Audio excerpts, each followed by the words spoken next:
जय जय श्री राधे श्याम। मैं निदान आज श्रीमद् भागवतांतर्गत भागवत का जो महात्म्य है उसमें जो प्रथम श्लोक है उस पर चर्चा परिचर्चा करते हैं।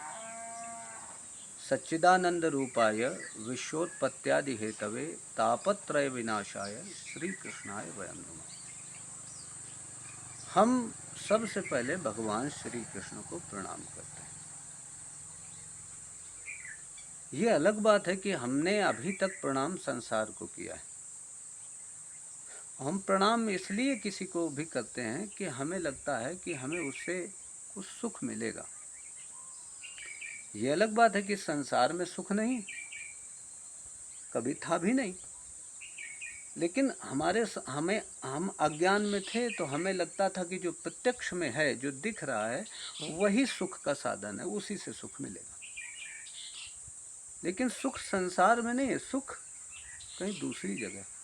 तो जीव का सहज स्वभाव है कि जहाँ से उसको सुख नहीं मिलता है, जहाँ से उसको अपमान मिलता है या जहाँ से दुख मिलता है, तो वो उस जगह का त्याग करके दूसरी जगह जाता है, दूसरे की शरण लेता है। तो अब हम भगवान श्री कृष्ण के पाद पद्मों में प्रणाम करते हैं। अब भगवान श्री कृष्ण है कैसे?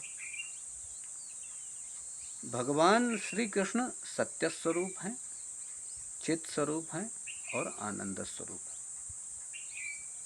अब विचार करो कि भगवान श्री कृष्ण के सत्य स्वरूप को जानने से हमारे जीवन में किस चीज का विकास होगा? सत्य का सीधा संबंध कर्म से है। यदि परमात्मा के सत्य स्वरूप को जानोगे तो आपके जीवन में, आपके अंदर कर्म का विकास हो जाएगा। आप ये जान जाओगे कि हमारे लिए क्या करना ठीक है और क्या छोड़ना ठीक है। विधि और निषेध दोनों का ज्ञान हो जाएगा। और कर्मों में जब तक पवित्रता नहीं आएगी तब तक जीव का उत्कर्ष नहीं हो सकता है। एक चीज। अब दूसरी चीज, चित्त को जानना है। चित्त मतलब चेतनता को जानता है।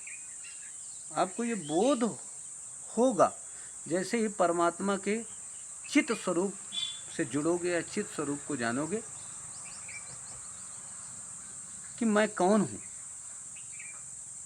मैं कहाँ हूँ, मैं कैसा हूँ, मैं किन परिस्थिति में हूँ, मैं किसका हूँ। चित्त को जानने से आपको अपने होने का बोध हो जाएगा, ज्ञान हो जाएगा। अब परमात्मा का जो तीसरा स्वरूप है आनंद स्वरूप, उससे यदि जुड़ जाओगे या उसको जान जाओगे तो आपके अंदर सुख का विकास हो जाएगा। और जीव के लिए यही तीन चीजें आवश्यक हैं। शास्त्र कहता है कि संसार में दो प्रकार के धन हैं। एक तो कर्म और दूसरा विद्या। इन दो को जानना है, तीसरा कोई धन नहीं। यदि इन दो को जान गए तो तुम्हें सुख की प्राप्ति हो जाएगी। बोलिए जय जय श्री राधे श्याम।